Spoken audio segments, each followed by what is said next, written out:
Estimados hermanos, bienvenidos a la clase de la escuela dominical correspondiente a la semana del 12 al 18 de octubre. Nuestra clase se titula Sois los hijos del convenio y vamos a continuar con el libro de tercero de Nefi con los capítulos del 20 al 26.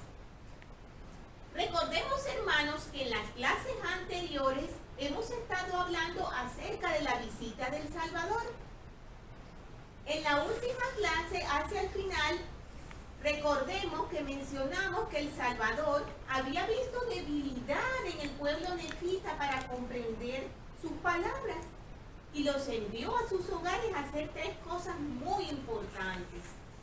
Les dijo que meditaran, que oraran a nuestro Padre Celestial para que les ayudara a comprender y que prepararan sus mentes para el siguiente día que Él volvería a estar entre ellos. Mencionamos hacia el final que cuando llegó ese día sus discípulos estuvieron allí y ministraron a estas personas que era un grupo gigantesco de gente, que los dividieron en 12 grupos, que ellos ministraron a cada uno de esos grupos. Ellos se bautizaron, explicamos las causas por las cuales ellos volvían a bautizarse. Y mencionamos que el Salvador volvió a aparecer entre ellos. Muy bien, nosotros en el título hemos mencionado, sois los hijos del convenio. Vamos a explicar un poquito qué es lo que significa ese título. De los hijos, somos los hijos del convenio. Quizás nosotros pensemos, pues sí, recuerdo el convenio que hizo el Señor con Abraham. Eso lo estudiamos en el Antiguo Testamento.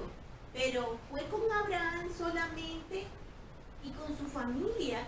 Fue solamente para la gente de esa época. ¿Cómo podemos comprender nosotros esta expresión del Salvador de sois los hijos del convenio? Vamos a hablar un poquito acerca de eso, porque nuestro presidente Russell M. Nelson lo explicó muy bien.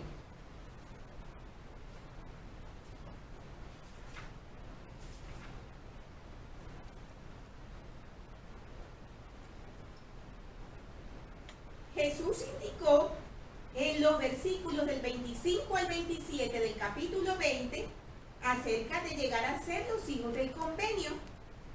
Indicó que los nefitas eran hijos del convenio y el elder Russell M. Nelson explicó a qué convenio se refería el Salvador y de qué forma esa frase se aplica a nosotros. El convenio que el Señor hizo primeramente con Abraham y que confirmó a Isaac y a Jacob es de importancia trascendental. Nosotros también somos hijos del convenio, ya que como los de antaño hemos recibido el santo sacerdocio y el evangelio sempiterno. Abraham, Isaac y Jacob son nuestros antepasados.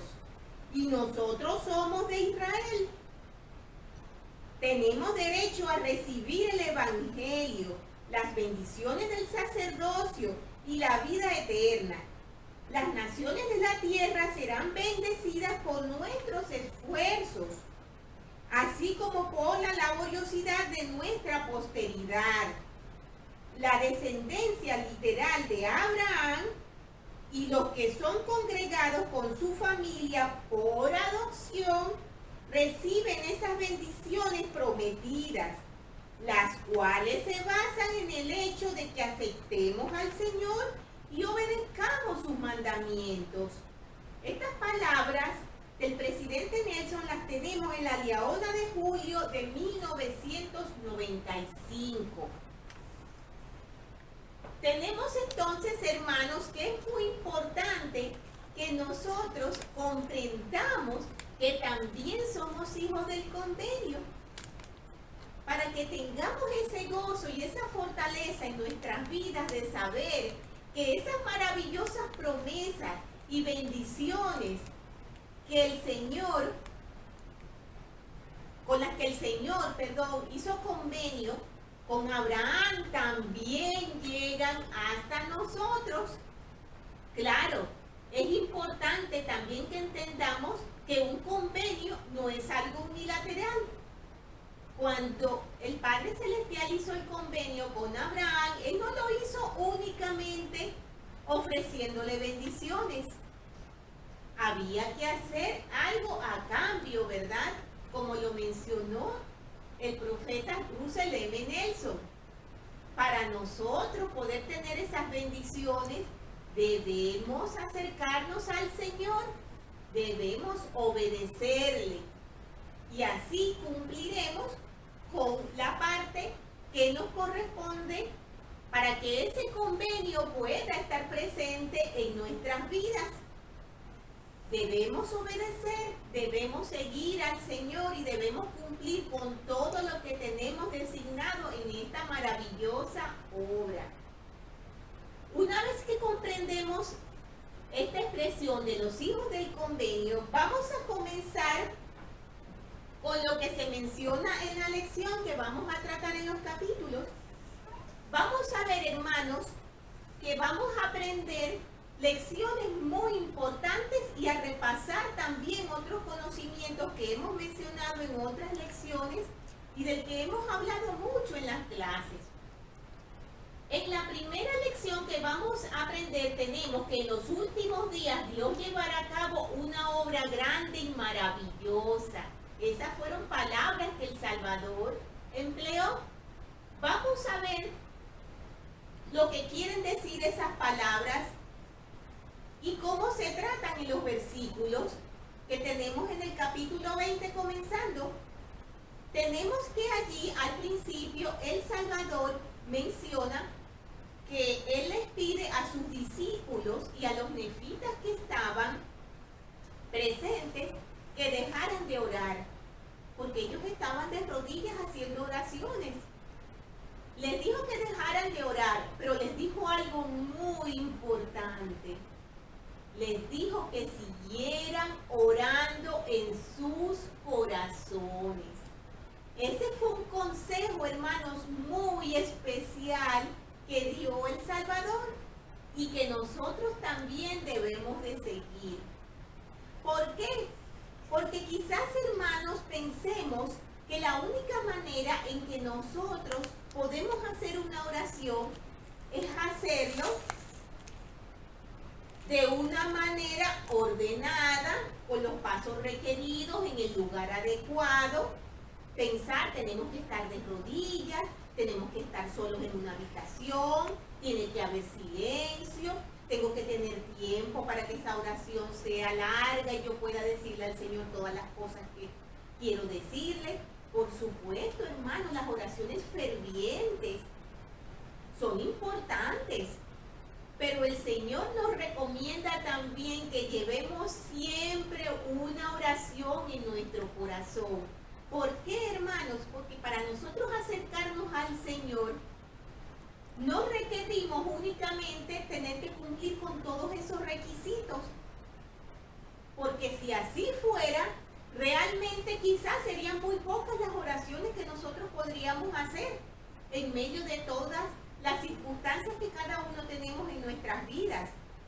Por lo cual, el consejo que nos da el Salvador de llevar siempre una oración en nuestro corazón nos permite comunicarnos con el Señor no solamente con palabras, sino también con sentimientos.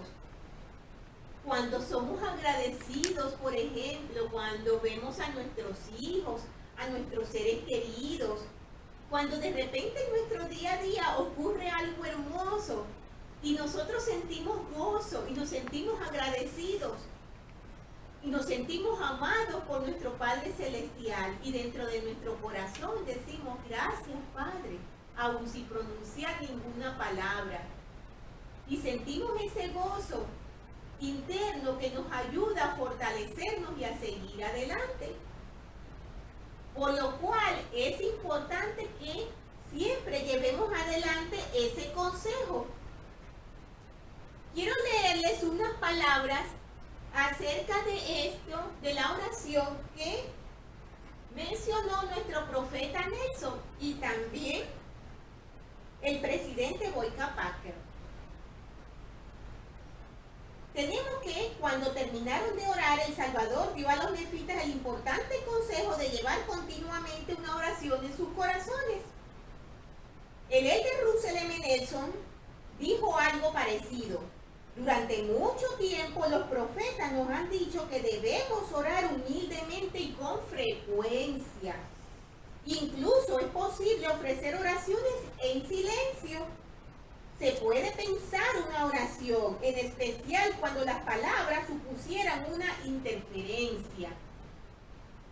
Muchas veces, hermanos, pensamos que debemos pedir algo únicamente de rodillas, pero hay momentos en los que nosotros, en determinadas circunstancias también, podemos requerir de una ayuda del Señor. Y nuestro corazón puede acudir a Él, hermanos, en ese momento, desde nuestro espíritu, y rogarle esa ayuda, y rogarle esa iluminación, aún sin palabras, como nos dice el presidente Nelson.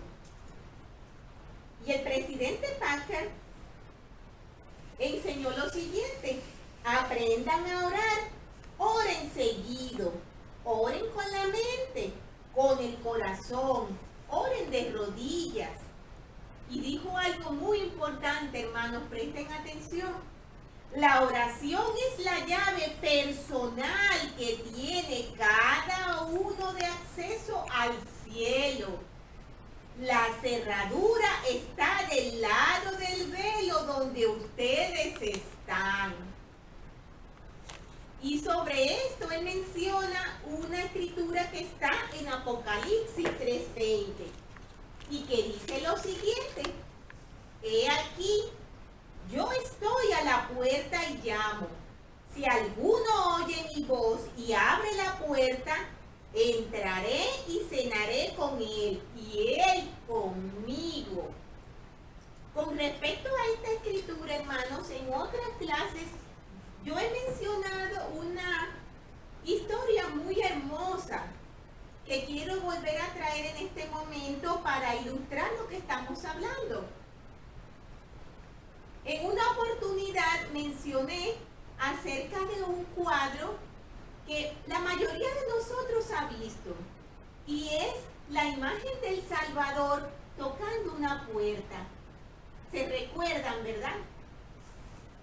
Bien, cuando esa pintura se estrenó, me van a disculpar, pero el nombre del pintor se me fue de la cabeza. El asunto es que cuando la pintura fue enseñada en público, las personas se impresionaron porque en verdad es una pintura muy hermosa. Siempre hay alguien que es muy detallista y se fija en todo. Pues así había un observador que, fijándose muy bien en la pintura, se fijó en un detalle que a muchos se les había escapado. Y es que esa puerta que tocaba el Salvador no tenía picaporte, no tenía cerradura. Y entonces este observador se acercó al pintor y le dijo: oiga, he visto un detalle en su pintura. ¿Se ha dado cuenta de que usted no pintó ninguna cerradura ni ningún picaporte en la puerta que toca el Salvador? El observador quizás pensó que se trataba de un error y que se le olvidó. Que igual ese pintor tenía la cabeza un poco como yo ahora y se le olvidó pintar la cerradura. Pero no era así, hermanos. El pintor le respondió al observador: no se me ha olvidado pintar el picaporte o la cerradura en la puerta. Es que esa puerta representa el corazón de las personas y el corazón solo se abre por dentro. El Salvador toca nuestras puertas, como lo dice la Escritura, pero nosotros debemos abrir esa puerta para que Él pueda entrar en nuestros corazones. He allí, hermanos, una bonita explicación también al hecho de que cuando nosotros somos bautizados y se nos va a otorgar el don del Espíritu Santo, no se nos dice, toma el Espíritu Santo. ¿Por qué? Porque nosotros no podemos tomar el Espíritu Santo como si fuera un objeto. Nosotros requerimos recibirlo, pero recibirlo de una manera muy especial, de una manera que solo nosotros podemos hacerlo, y es abriendo esa puerta en nuestros corazones, cumpliendo con las cosas que el Señor requiere de nosotros y andando en rectitud para que el Santo Espíritu siempre nos acompañe. Entonces, dejando esta hermosa historia que nos ayuda mucho a meditar acerca de la importancia de tener preparados nuestros corazones como el Salvador le pidió a los nefitas que hicieran, que se prepararan para comprender. Y eso requiere de un proceso, no es algo que se hace de un día para otro. Requiere que nos preparemos, que nos esforcemos, que tengamos la humildad y tengamos la disposición de permitir que estas hermosas verdades entren a nuestros corazones. Continuando entonces con las palabras del Salvador, nos mencionan en el capítulo 20 que él volvió a partir el pan, a bendecirlo, a darle a sus discípulos. Luego les mandó a que lo dieran a la multitud, y así también se hizo con el vino. Pero había un detalle allí, y era que nadie había llevado pan y vino. Y sin embargo, había pan y había vino, no solamente para el Salvador y los discípulos, había para todos. Y el Salvador les dijo las siguientes palabras. Las tenemos en el capítulo 20, en el versículo 8. Y les dijo, el que come de este pan, come de mi cuerpo, para su alma. Y el que bebe de este vino, bebe de mi sangre, para su alma. Y su alma nunca tendrá hambre ni sed, sino que será llena. Recordemos que en la clase pasada hablamos de la importancia de estar preparados para ser llenos en esa hermosa e importante ordenanza de la Santa Cena. Recordemos que explicamos que cuando el Salvador utiliza esa expresión de estar llenos, no se refiere a que nuestro estómago esté repleto de pan, sino a que nuestro espíritu esté nutrido de la palabra de Dios. Continuando entonces, vemos que en ese versículo hablan del convenio que hizo nuestro Padre Celestial con Abraham. Habla de algo muy importante, hermanos. Habla del recogimiento de Israel. Algo de lo cual nosotros hemos hablado mucho en otras clases. Y menciona esas palabras. En los últimos días Dios llevará a cabo una obra grande y maravillosa. Vamos a leer un poco a qué se refiere el Salvador con esas palabras. Vamos a ver. Déjenme buscar los lentes porque si no, ni ustedes ni yo nos vamos a enterar.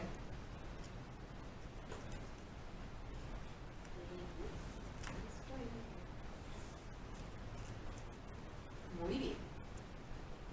Acerca del recogimiento de Israel en los últimos días.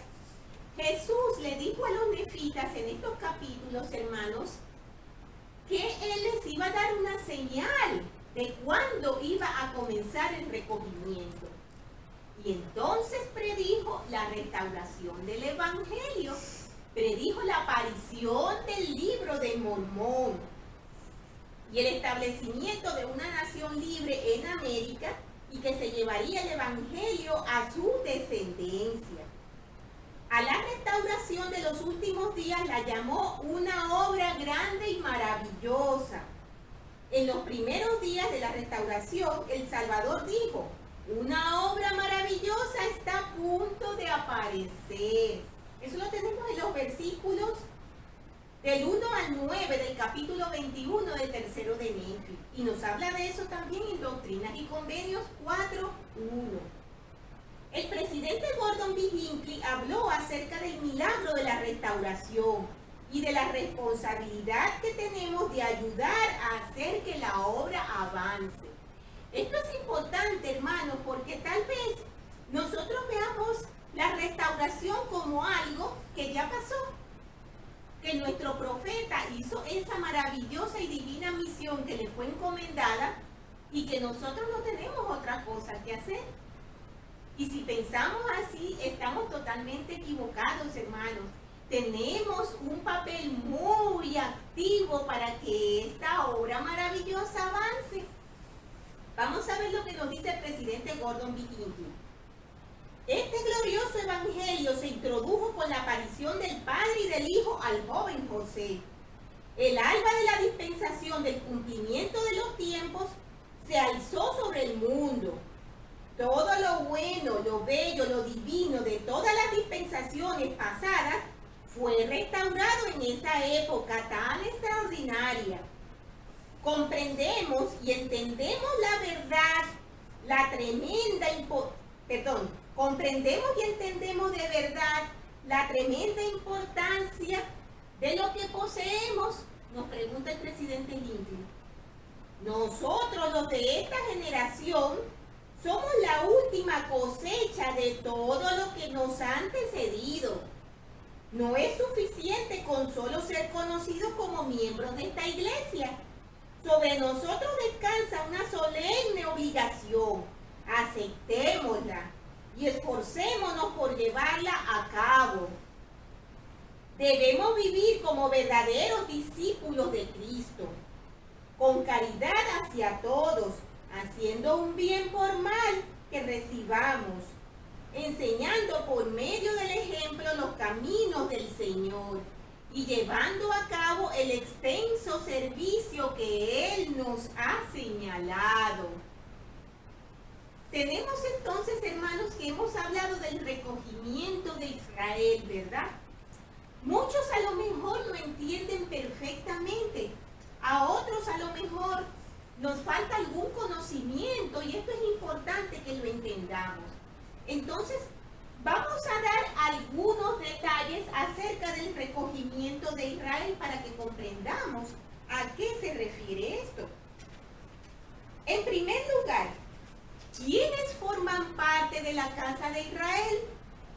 La frase casa de Israel por lo general se refiere a los descendientes de Jacob, a quien se le cambió el nombre por el de Israel en el Antiguo Testamento. Para quienes quieren ver acerca de eso, lo tenemos en Génesis 32, los versículos del 27 al 28. En el libro de Mormón, el Salvador amplió la definición a fin de que incluyera no solo a los descendientes literales de Israel. Eso lo tenemos en tercero de Nefi 20, del 25 al 27. Sino también a todos los gentiles que se arrepientan, se bauticen y vengan a Cristo. Tercero de Nefi 21, 6. Y mencionamos allí una palabra, gentiles. ¿Qué significa gentiles? ¿A qué se refiere esa palabra? En la guía para el estudio de las Escrituras nos dice lo siguiente. Gentiles. En las escrituras, el vocablo gentiles tiene varios significados. A veces se usa para designar a gente que no son del linaje israelita. Otras veces para referirse a los que no son del linaje judío. También se usa para indicar a las naciones que no tienen el evangelio, aunque en ellas haya alguno de sangre israelita. El empleo del término en este último caso es particularmente característico de la forma en que se usa en el libro de Mormón y en Doctrinas y Convenios. Continuando entonces hablando de este tema del recogimiento, tenemos otro aspecto. Se recogerá a Israel como cumplimiento del convenio. Hemos hablado del recogimiento y hemos hablado de un convenio, ¿verdad? El recogimiento de Israel en los últimos días es parte del cumplimiento del convenio que Jehová hizo con los profetas del Antiguo Testamento. Esto lo tenemos en Isaías 11:12, Jeremías 31:10, Ezequiel 34:12, primero de Nefi del 15 al 16, Abraham 2 del 9 al 11. Jesucristo repitió esta promesa en tercero de Nefi 20 del 12 al 13 y en el versículo 29, cuando señaló que el convenio de recoger a Israel se inició primeramente con Abraham, como mencionamos, como parte de lo que llamamos el convenio de Abraham, que lo estudiamos en el Antiguo Testamento. Esto lo tenemos en segundo de Nefi 29:14, también en tercero de Nefi 20:25 y en Abraham 2 del 9 al 11. Vamos a ver, hemos hablado de esta obra grande y maravillosa. ¿Qué tiene que ver el libro de Mormón con este recogimiento? Vamos a explicarlo. En tercero de Nefi 21, del 1 al 7, el Salvador enseñó que el surgimiento del libro de Mormón es una señal al mundo entero de que el Señor ha empezado a recoger a Israel y a cumplir los convenios que hizo con Abraham, Isaac y Jacob. También podemos ver esto en tercero de Nefi 29:1 y en Éter 4:17. El elder Russell M. Nelson enseñó que el libro de Mormón es fundamental para esta obra, pues proclama la doctrina del recogimiento, motiva a las personas a aprender acerca de Jesucristo, a creer en su evangelio y a unirse a su iglesia. De hecho, si no existiera el libro de Mormón, el prometido recogimiento de Israel no se llevaría a cabo. Esto lo tenemos en la Leona de noviembre del 2006. Entonces hemos hablado de recogimiento. Quizás la palabra recogimiento nos lleve a pensar, van a ser llevados o congregados en un sitio geográficamente. El recogimiento no solo se refiere a un lugar geográfico, el recogimiento se refiere muy especialmente a un concepto espiritual. Vamos a leer sobre eso, porque nos dice que el recogimiento de Israel es tanto espiritual como físico. El recogimiento espiritual de Israel ocurre cuando alguien acepta el evangelio de Jesucristo y se bautiza para ser miembro de la iglesia de Jesucristo de los santos de los últimos días. El elder Bruce McConkie recalcó la importancia del recogimiento espiritual cuando dijo lo siguiente: el recogimiento espiritual tiene precedencia sobre el temporal. Los hombres pueden ser salvos donde quiera que moren, pero no pueden salvarse a menos que vivan donde vivan, acepten el evangelio y acudan a Cristo. Jesucristo enseñó que al final habría dos centros de recogimiento: la Nueva Jerusalén y la Antigua Jerusalén. Eso lo tenemos en tercero de Nefi 20, 21 y 22. Y en el versículo 29, a medida que empezaba a haber más miembros de la iglesia en otras tierras, el presidente Kimball enseñó que el lugar actual para el recogimiento es el sitio donde viva cada uno. El lugar de recogimiento para los santos mexicanos es en México. Escandinavia para los países nórdicos. El lugar de congregación para los alemanes es Alemania. Para los polinesios, las islas. Para los brasileños, Brasil. Y así consecutivamente para todos los países, hermanos. O sea, que esa idea de que algunas veces escuchamos y que pensamos que todos debemos ir a Missouri, no es exacto, hermanos. No tenemos que dejar nuestras casas e ir corriendo a Missouri. Aquí nos lo explica perfectamente. Por eso es importante conocer estas cosas. Y tenemos acerca de la responsabilidad que cada uno de nosotros tenemos en ayudar a congregar a Israel. Mencionamos que esta obra grande y maravillosa de la que habló el Salvador y que se efectuó en la restauración, no era solamente del profeta. Nosotros participamos en ella. Ser heredero del convenio de Abraham no hace que uno sea en sí una persona escogida, aunque efectivamente significa que es escogida para llevar responsablemente el evangelio a todos los pueblos de la tierra.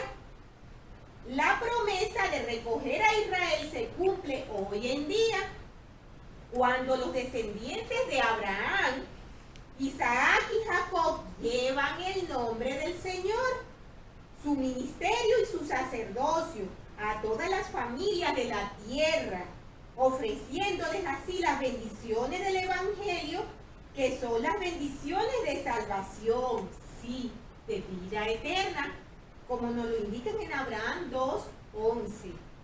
Conviene que todo hombre que ha sido amonestado amoneste a su prójimo.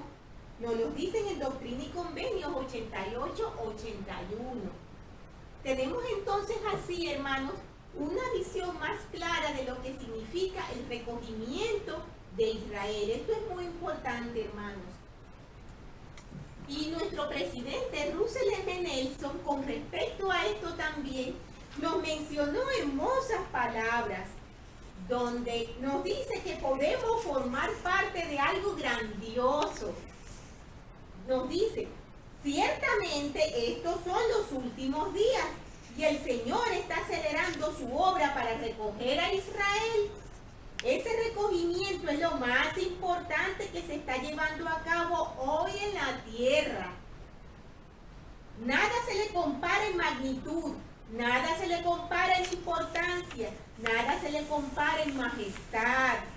Y si eligen hacerlo, si lo desean, pueden formar gran parte de él. Pueden formar parte de algo grandioso, algo espectacular, algo majestuoso. Cuando hablamos del recogimiento, simplemente estamos diciendo esta verdad fundamental. Cada uno de los hijos de nuestro Padre Celestial, a ambos lados del velo, merece escuchar el mensaje del Evangelio restaurado de Jesucristo. Piensen en ello. De todas las personas que han vivido en el planeta Tierra, nosotros somos los que participaremos en este último y grandioso recogimiento. ¡Qué gran emoción!, nos dice el presidente Nelson. Ese recogimiento debería significar todo para ustedes. Esta es la misión para la cual fueron enviados a la tierra. Estas palabras se encuentran en un devocional mundial para los jóvenes, en un mensaje llamado Juventud de Israel, del 3 de junio del 2018. Tenemos entonces, hermanos, aspectos importantísimos acerca del recogimiento de Israel y de esta obra grande y maravillosa de la que nos habló el Salvador. Tenemos entonces, continuando la lección, hermanos, algo que también hemos estudiado en muchas otras lecciones, y es que el Señor desea que escudriñemos las Escrituras. Recordemos lo que mandó a hacer el Salvador. Mandó a meditar, ¿verdad? Mandó a orar, mandó a preparar la mente. Escudriñar abarca todas esas cosas. Recordemos, hermanos, que si solo leemos, es como si estuviéramos haciendo un ritual y mencionando que vamos a cubrir 4 versículos al día. Pero estamos aprendiendo el significado de esos versículos.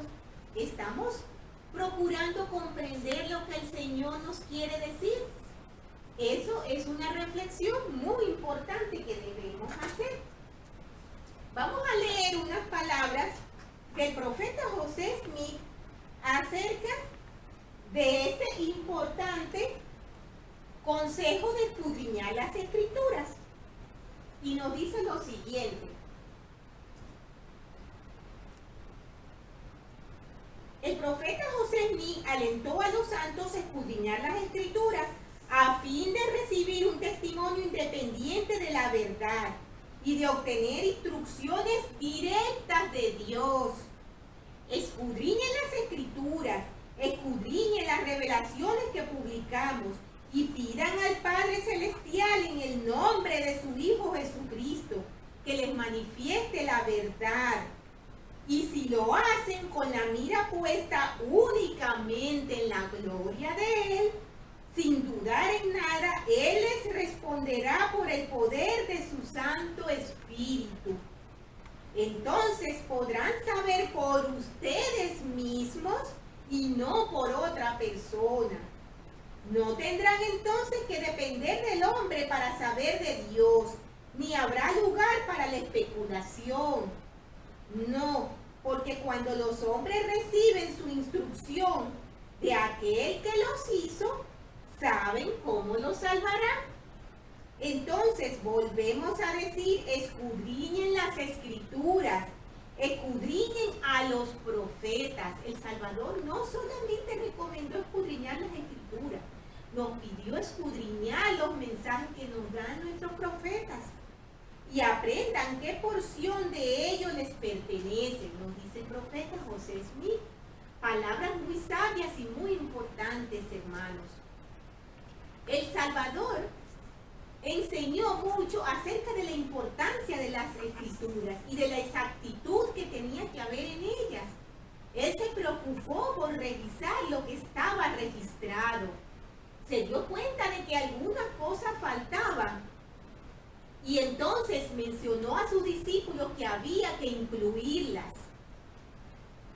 Por ejemplo, había una parte que no estaba incluida y era el cumplimiento de la profecía de Samuel en la manita en la resurrección del Salvador.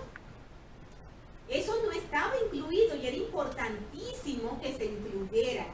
¿Por qué las Escrituras deben estar completas? Porque es importante que sean exactas. El que lo registrado en las Escrituras sea exacto y completo es vital, por motivo de que dependemos de ello para obtener el entendimiento de Dios y su plan para nosotros. Y el Salvador se aseguró de que tuviéramos unas Escrituras completas y de darle a los nefitas aquellas Escrituras que ellos no poseían. Entre esas Escrituras estaban las de Malaquías. ¿Por qué no estaban incluidas en un principio en las planchas de bronce las profecías de Malaquías, sus enseñanzas? Porque cuando Malaquías apareció, fue 200 años después que Ley salió de Jerusalén, por lo cual no incluía en sus anales esta importante información y profecías de las que habló Malaquías.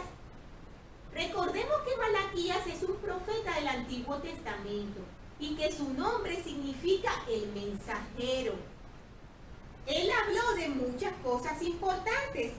Entre esas, habló acerca del sacerdocio y habló de la importancia de evitar la negligencia en el servicio de Dios. También habló en una segunda parte de sus enseñanzas, no solamente al sacerdocio, sino a todos. Habló acerca del diezmo, hermanos, algo bien importante en nuestras vidas. Tenemos que el diezmo es algo que indica, hermanos, que nosotros nos volvemos al Señor. Recordemos que los que viven la ley del diezmo demuestran que tienen fe en Dios. La obediencia a esta ley conlleva las bendiciones pronunciadas en 3 de Nefis 24 del 10 al 12. Vamos a leer las promesas que menciona el Salvador acerca de el diezmo, que son muy importantes. Y nos dice: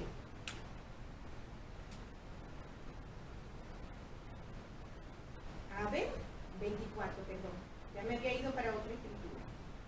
Es decir, ellos no dicen lo que tiene que decir. Muy bien, dice: malditos sois con maldición, decía en el versículo 9 el Salvador. Toda esta nación me habéis robado. traed todos los diezmos al alfolí para que haya alimento en mi casa y probadme ahora en esto, dice el Señor de los ejércitos. Si no os abriré las ventanas de los cielos y derramaré sobre vosotros una bendición, tal que no haya donde contenerla.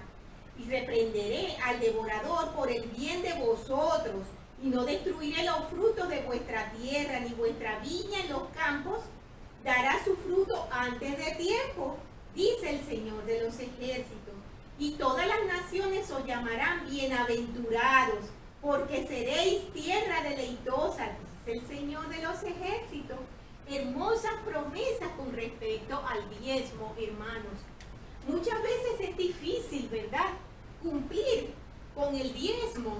Para algunas personas falta esa fe y esa confianza en las maravillosas y tiernas promesas del Señor.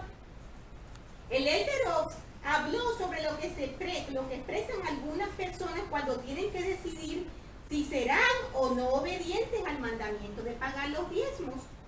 Algunos dicen, mis medios no me permiten pagar el diezmo. Falta fe, ¿verdad? Falta obediencia. Falta esa confianza en que el Señor no nos va a abandonar si cumplimos con lo que Él nos es requerido. Entonces, Él nos habla de otras palabras contrarias que son las de las personas que sí tienen esa fe y esa obediencia. Y entonces dicen lo siguiente: los que depositan su fe en las promesas del Señor dicen, no puedo darme el lujo de no pagar el diezmo. El presidente Harold B. Lee describió una de las bendiciones que podemos recibir cuando pagamos los diezmos. El cumplimiento de la promesa que sigue a la obediencia de este principio es que se abran las ventanas de los cielos y se derramarán bendiciones hasta que difícilmente podamos contenerlas, como mencionamos ahora. El hecho de que se abrirán las ventanas de los cielos, claro está, se refiere a la revelación de Dios, a quien esté dispuesto a hacer este sacrificio. El presidente Grant dio testimonio de que Dios bendice con mayor sabiduría a quienes obedecen la ley del diezmo. Doy testimonio y sé que este testimonio que doy es verdadero, de que a las mujeres de que a los hombres y a las mujeres que hayan sido totalmente honrados con Dios, que hayan pagado sus diezmos, Dios les ha dado sabiduría, por la cual han podido utilizar los restantes 9 céntimos, y estos han sido de mayor valor para ellos, y han logrado más con ellos que lo que hubieran logrado si no hubiesen sido honrados con el Señor. Y esto es una gran verdad, hermanos. Muchas veces lo hemos escuchado. He sentido un gran gozo cuando he escuchado a los hermanos mencionar. Estaba en una situación tan difícil. No hallaba cómo hacer para que mi presupuesto rindiera para lo que yo necesitaba. Pero no podía darme el lujo de dejar de pagar el diezmo. Y entonces vieron maravillados cómo su dinero se extendía para que alcanzara a todo lo que ellos necesitaban. ¿Por qué? Porque cumplieron primero con el Señor. Entonces, esta información era muy importante que estuviera contenida también en el libro de Mormón, que estuvieran en conocimiento entre los nefitas, que la recordaran y que la aplicaran en sus vidas, así como tenemos que aplicarla nosotros. Entonces, mencionando acerca de escudriñar las escrituras y de la importancia que éstas tienen, tenemos que hemos mencionado en otras clases acerca de otras escrituras que no tenemos, ¿verdad? También hemos mencionado que hay una parte de las planchas que están selladas y que aún no se han dado a conocer. Muchas veces, hermanos, estos temas hacen crecer nuestra curiosidad, ¿verdad? Y pensamos, yo quiero saber lo que dice la parte de las planchas que están cerradas. Yo quiero que aparezcan esos registros de las tribus perdidas. Quiero leerlos. Pero debemos hacernos una pregunta, hermanos. ¿Queremos recibir esa información adicional, ¿verdad? Pero ¿acaso hemos leído, hemos escudriñado y nos hemos interesado en leer, en aprender y en meditar las que ya tenemos? Eso es muy importante. Vamos a leer unas frases muy importantes con respecto a eso, que nos dicen lo siguiente. El presidente Kimball nos menciona esto. Enseñó que antes de obtener manifestaciones mayores o escrituras adicionales, lo que mencionamos, debemos leer y creer lo que ya se ha revelado. A través de los años, muchas personas me han preguntado, ¿cuándo piensa usted que vayamos a recibir el resto de los registros del Libro de Mormón? Y yo les he dicho, ¿a cuántas personas de la congregación les gustaría leer la porción sellada de las planchas? Casi siempre el 100% de las personas responden en forma positiva. Después les pregunto a la misma congregación, ¿cuántos de ustedes han leído la parte que se nos ha facilitado? Y hay muchos que no han leído el Libro de Mormón, la parte que no está sellada. A menudo buscamos lo espectacular, lo que no se puede obtener. He encontrado a muchas personas que desean vivir las leyes mayores, pero no viven las menores. Este es un consejo muy importante, hermano. Recordemos que el Señor nos enseña línea por línea y precepto por precepto. Comencemos por lo que ya tenemos, hermano. Aprendámoslo, meditémoslo, apliquémoslo a nuestras vidas. Y en toda esa maravillosa información adicional que aún no tenemos, el Señor nos concederá tener ese conocimiento a su tiempo. Tenemos entonces también, continuando con la lección, que El Salvador en el capítulo 24 se menciona también una lección muy importante, y es que el Señor es como fuego purificador. ¿Qué significa esta expresión de como fuego purificador? Allí El Salvador nos habla de plata, ¿verdad?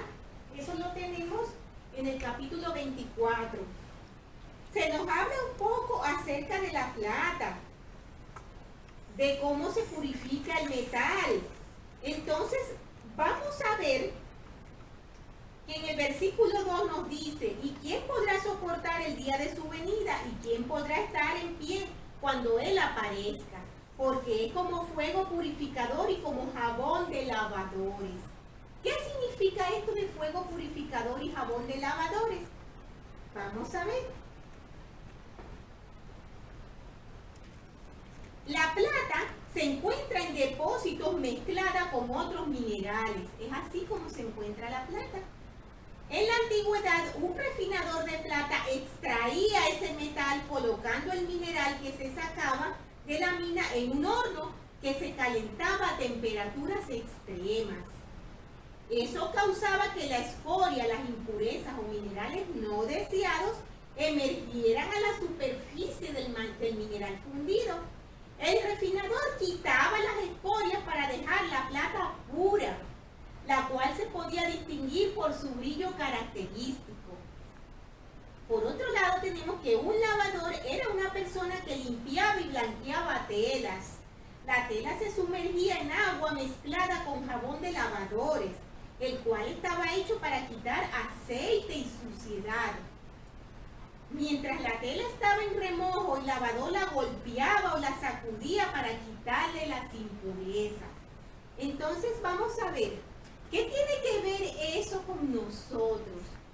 ¿Por qué el Señor es como un fuego purificador? Tenemos que el presidente James Fauci, tiene un mensaje muy hermoso que se llama Purificado por nuestras pruebas. Y nos dice lo siguiente: este mensaje va dirigido a todos, pero especialmente a aquellos que piensan que han tenido más pruebas, pesares, aguijones y espinas de lo que pueden soportar, y que en medio de la adversidad están a punto de hundirse en las aguas de la amargura. La intención del mensaje es darle esperanza, fortaleza y liberación. Escuchemos con atención, hermanos, porque es muy hermoso. Yo les aconsejo que lo busquen y lo lean completo. Entonces mencionan una historia que cuenta el presidente McKay y que habla de la experiencia que tuvieron en la compañía de carros de mano de Martin. Recordemos que nuestros pioneros, los primeros conversos de la iglesia, pasaron por muchas dificultades, sufrieron persecuciones, humillaciones, fueron asesinados. Cuando hacían esos desplazamientos y esos viajes, sufrían muchísimo hambre, frío, enfermedades. Muy bien, en esta compañía de carros de mano de Martin es una de ellas. Menciona que ellos eran muy pobres, no podían comprar caballos, ni ninguna otra bestia que pudiera tirar de las carretas, y entonces ellos hacían lo que nosotros hemos visto en las películas que se han hecho acerca de los pioneros, o en las descripciones que hemos leído, y era llevar en sus manos esos carros y tirar de ellos. Muy bien, ellos iban a emigrar a Europa y lo hicieron en tiempos muy difíciles, de inviernos muy crudos, por lo cual pasaron por muchísima aflicción. Entonces el presidente McKay cuenta que hubo una clase en donde un maestro, mientras hablaba de esta compañía, mencionó que esto fue un error, que cómo era posible que se permitiera que esta compañía saliera en esas condiciones, en unas condiciones climáticas tan difíciles, si se sabía que podían perecer la mayoría de ellos. ¿Cómo había sido esto permitido? Esto fue un error, decía el maestro. Enseguida la clase se unió al comentario y a la crítica, como usualmente pasa. Y esa crítica se extendió a los líderes. ¿Por qué lo permitieron? ¿Por qué los mandaron? ¿Por qué los instaron a que hicieran ese viaje? Entonces el presidente McKay menciona que había un observador en esa clase. Había un anciano que estaba sentado al fondo de la clase, escuchando todo lo que se estaba diciendo. Hasta que llegó un momento en que levantó una mano para pedir la palabra. Y entonces dicen que el anciano, cuando no aguantó más, se levantó y dijo cosas que ninguno de los que estaban allí presentes pudieron olvidar jamás. Su cara estaba pálida de emoción y sin embargo habló con calma, deliberadamente, pero con gran sinceridad y seriedad. Y dijo las siguientes palabras.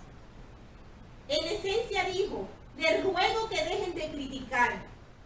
Discuten sobre un asunto que desconocen.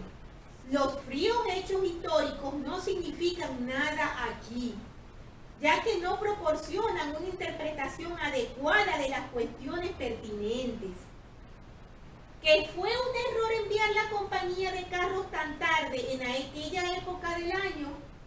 Sí, pero mi esposa y yo estuvimos en esa compañía.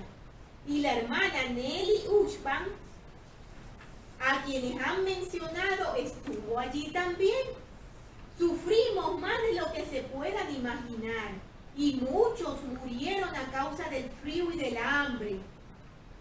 ¿Pero han escuchado alguna vez a un sobreviviente de esa compañía pronunciar una sola palabra de crítica? Y empieza a mencionar que él tiraba de su carro de mano cuando estaba muy débil y agotado, debido a la enfermedad y a la falta de alimentos, que casi no podía poner un pie enfrente del otro.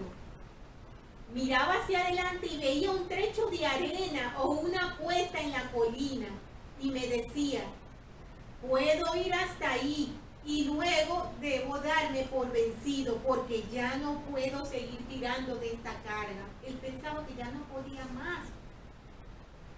Continúa su relato diciendo: seguí hasta la arena y cuando llegué a ella, el carro empezó a empujarme a mí. Muchas veces miré a mi alrededor para ver quién estaba empujando el carro, pero no vi a nadie.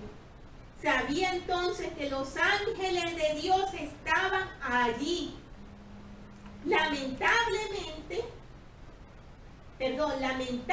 haber decidido venir con carros de mano. No, ni en aquel entonces ni en cualquier otro momento de mi vida después. El precio que pagamos para conocer a Dios fue un privilegio pagarlo.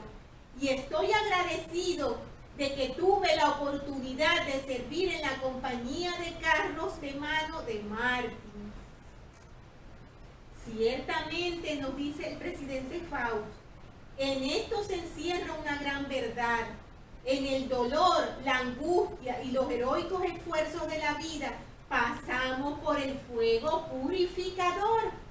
Y aquellas insignificancias de nuestra vida pueden derretirse como la escoria y hacer que nuestra fe brille intacta y fuerte. De esta manera, la imagen divina puede reflejarse desde el alma. Es parte del precio purificador que se requiere de algunos para que puedan llegar a conocer a Dios. En las angustias de la vida parece ser que escuchamos mejor los ligeros y santos susurros del divino pastor. A la vida de cada persona llegan los días de dolor, desesperación, adversidad y golpes. Parece que hay angustia, dolor y desilusiones de sobra para todos, incluso para aquellos que con mayor sinceridad buscan hacer lo justo y permanecer fieles. El apóstol Pablo aludió a su propia prueba y dijo, ¿y para qué no me ensalce desmedidamente? Me fue dado un aguijón en mi carne, un mensajero de Satanás que me abofetee. Los aguijones que punzan, que se clavan en la carne, que hieren, a menudo cambian vidas que parecen desprovistas de significado y esperanza. Ese cambio llega a través de un proceso de refinamiento que a veces parece cruel y duro. De esta manera el alma puede llegar a ser como suave arcilla en las manos del maestro, para modelar vidas de fe, utilidad, belleza y fortaleza. A algunos el fuego purificador les hace perder la creencia y la fe en Dios. Pero aquellos que poseen una perspectiva eterna comprenden que tal purificación es parte del proceso de perfeccionamiento. Cuando yo leí esto, hermanos, vino a mi mente la situación por la que estamos pasando por la pandemia. Es un fuego purificador bastante fuerte, hermanos, que para muchos ha significado perder la fe y alejarnos de las cosas del Señor. Pero necesitamos ser fuertes y recordar para qué estamos aquí en la tierra. Y estas importantes y hermosas lecciones que se nos están dando en el libro de Mormón y que nos dan nuestros líderes generales. Alma dijo, un pastor os ha llamado y os ha llamado aún, os está llamando aún, pero vosotros no queréis escuchar su voz. En nuestros grandes pesares es posible renacer y ser renovados en el corazón y en el espíritu. Entonces ya no nos dejamos llevar por la corriente, sino que disfrutamos de la promesa de Isaías, de que nuestras fuerzas están renovadas y que levantaremos alas como las águilas. La prueba de fe viene antes que el testimonio, pues Moroni testificó, no recibís ningún testimonio sino hasta después de la prueba de vuestra fe. Tal prueba de fe puede llegar a ser una experiencia de valor inestimable. Pedro afirma, la prueba de vuestra fe, mucho más preciosa que el oro, el cual, aunque perecedero, se prueba con fuego. Sea hallada en alabanza, gloria y honra cuando sea manifestado Jesucristo. Las tribulaciones y las adversidades pueden ser la preparación para nacer de nuevo. Entonces el elder Orson Whitney planteó una pregunta y también dio respuesta a esta. Escuchen esta pregunta, hermanos, porque es muy especial. Y dice, ¿a quién dirigirnos en días de aflicción y desastre para recibir ayuda y consuelo? A hombres y mujeres que han sufrido, quienes con las experiencias que han tenido con el sufrimiento traen las riquezas de su compasión y sus condolencias como una bendición para los necesitados de ahora. ¿Podrían hacerlo si ellos mismos no hubieran sufrido? ¿Cuántas veces no hemos escuchado, hermanos, grandes palabras de consuelo de personas que nos han dicho, te entiendo porque yo pasé por eso? Puedes hacer esto, puedes hacer esto, yo te voy a ayudar. Sienten esa compasión, hermanos, porque han tenido esa experiencia y ahora están fortalecidos. La fortaleza que nos da el Señor cuando somos fuertes en la aflicción y tomamos esas lecciones como un aprendizaje para nosotros y para seguir avanzando y progresando en rectitud.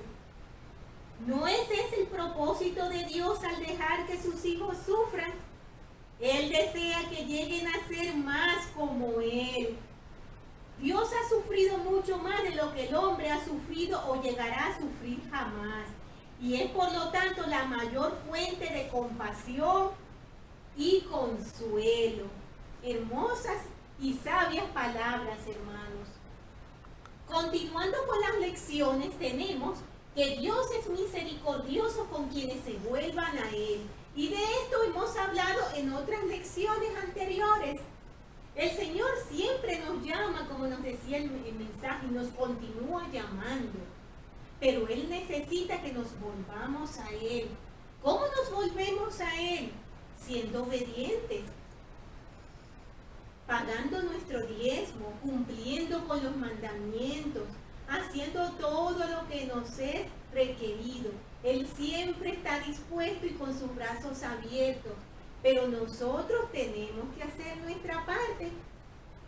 Tenemos otra importante lección también, y es que nuestro corazón se debe volver a nuestros antepasados. Esto se refiere, hermanos, a algo muy importante acerca de la historia familiar. Esto es imprescindible en nuestras vidas, hermanos. Sabemos que nosotros no podemos perfeccionarnos sin ellos, ni ellos sin nosotros. Lo tenemos en las Escrituras. Recordemos el mensaje del presidente Nelson, cuando nos dijo que nosotros podemos formar parte activa en esta obra grande y maravillosa. Y habló que todos merecemos recibir el Evangelio, y dijo, fue de un lado y también del otro del velo. Vamos a leer un poquito acerca de esto, de la historia familiar. Y tenemos que en el capítulo 25, en el versículo 1, el Salvador menciona esta expresión. Dice, porque he aquí viene el día que arderá como un horno, y todos los soberbios, sí, y todos los que obran inicuamente serán rastrojos. Y aquel día que viene los abrazará, dice el Señor de los ejércitos, de modo que no les dejará ni raíz ni rama. ¿Qué significa esto de que no les dejará ni raíz ni rama? ¿Qué quiere decir? Que los soberbios y todos los que obran inicuamente arderán y quedarán sin raíz y sin rama. Esta frase hace referencia a lo siguiente. Considere que sus raíces son sus padres o antepasados y que son sus ramas, sus hijos o su posteridad, para que se nos una a nosotros, se unan a nuestras raíces y a nuestras ramas, y quedemos todos unidos. Tenemos que hacer ordenanzas en el templo. El Señor dijo que enviaría a Elías el profeta antes de la segunda venida para restaurar las llaves del sacerdocio, que permitirán que las familias estuvieran completas, tanto las raíces como las ramas. Pero ¿qué pasa con los inicuos, con los desobedientes, con los que no quieren aceptar el Evangelio? Pues que esta unión y este lazo eterno no se puede dar. Tenemos entonces que no obstante los soberbios y los inicuos arderán, y no tendrán raíz, antepasados, ni rama, posteridad, lo cual los apartará de sus familias y de las bendiciones del sellamiento. De esto podemos leer en Doctrinas y Convenios 110, 14, 16 y 128, 18. El elder Jeffrey Holland habló sobre esta idea y dijo: Elías el profeta restauró los poderes de sellar, mediante los cuales las ordenanzas que fuesen selladas en la tierra lo serán también en el cielo. Sin ese eslabón no podrían existir lazos familiares en las eternidades, y de hecho la familia del hombre quedaría en la eternidad sin raíz, o sea, sin antepasados, y sin rama, o sea, sin descendientes.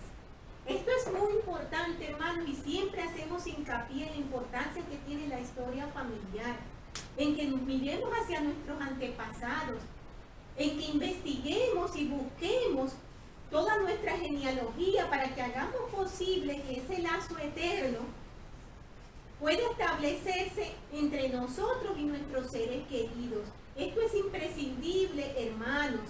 El Salvador dijo, finalizando, el capítulo 25 mencionó: he aquí, yo enviaré a Elías el profeta antes que venga el día grande y terrible del Señor, como mencionamos antes. Y él volverá el corazón de los padres a los hijos y el de los hijos a los padres. No sea que yo venga y hiera la tierra con una maldición. Entonces, hermanos, no es algo que podemos elegir hacer o no hacer. Tenemos que hacerlo. Nuestros seres queridos están esperando por nosotros, hermanos. Recordemos que ellos muchas cosas no pueden hacer del otro lado del velo y que requieren que nosotros volvamos nuestro corazón hacia ellos. Por eso la expresión volver el corazón de los hijos a los padres y de los padres a los hijos. Es importante que comprendamos esto, hermanos. Tenemos entonces que quiero terminar con unas palabras de este mensaje que mencionamos del elder James Faust, que son muy hermosas, y dice: el divino pastor tiene para todos un mensaje de esperanza, fortaleza y salvación. Si no existiera la noche, no apreciaríamos el día, ni podríamos ver las estrellas y la inmensidad de los cielos. Debemos participar de lo amargo junto con lo dulce. Hay un divino propósito en las adversidades que enfrentamos cada día. Estas preparan, limpian, purifican y por lo tanto bendicen. Cuando cortamos rosas, muchas veces nos es imposible evitar las espinas que crecen en el mismo tallo. Del fuego purificador podemos recibir una gloriosa redención. Puede ser un noble y perdurable renacimiento. El precio para llegar a conocer a Dios se habrá pagado y podremos hallar santa paz. Habrá un despertar de nuestros recursos internos del estado latente en que se encuentran. Nos envolverá un agradable manto de rectitud para protegernos y mantenernos en un acogedor nivel espiritual. Dejaremos de compadecernos de nosotros mismos al contar nuestras bendiciones. Las bendiciones de la eternidad seguramente les llegarán a los que sobrelleven bien el refinamiento, de acuerdo con lo que el Señor mismo enseñó. Solo se salva aquel que persevera hasta el fin. Testifico que Jesús es el Cristo y el divino Redentor. Él vive. Suyas son las dulces palabras de vida eterna, nos dice el presidente Faust. Yo sé, hermanos, sin ninguna duda que esta es la iglesia verdadera. Sé que nuestro Salvador vive, que nuestro Padre Celestial vive. Sé con todo mi corazón que nos aman infinitamente y que nos esperan con los brazos abiertos. Sé con todo mi corazón que ese fuego purificador que vivimos aquí en la tierra es una prueba que nos proporciona grandes bendiciones. Lo he vivido y sé con todo mi corazón que nuestro Señor no pone sobre nosotros cosas más allá de lo que nosotros podemos soportar. Él sabe hasta dónde estamos preparados, hermanos. Sé sin ninguna duda que el libro de Mormón es verdadero, que nuestros libros canónicos son verdaderos, que tenemos un profeta, un vidente y un revelador hoy en día, que es nuestro presidente Russell M. Nelson, y que tenemos un profeta de nuestra restauración, de la restauración de este maravilloso evangelio verdadero y eterno, que es el profeta José Smith, un instrumento en las manos de Dios, como dijo el Salvador, para llevar a cabo una obra grande y maravillosa. Y estas cosas dejo con muchísimo amor y humildad en el sagrado nombre de Jesucristo. Amén. Por favor, hermanos, recuerden estudiar la siguiente lección, que se llama No podía haber un pueblo más dichoso. Tercero de Nefi 27, capítulo 27, y comenzaremos con cuarto de Nefi. Que tengan, hermanos, una estupenda semana y un abrazo muy grande para todos.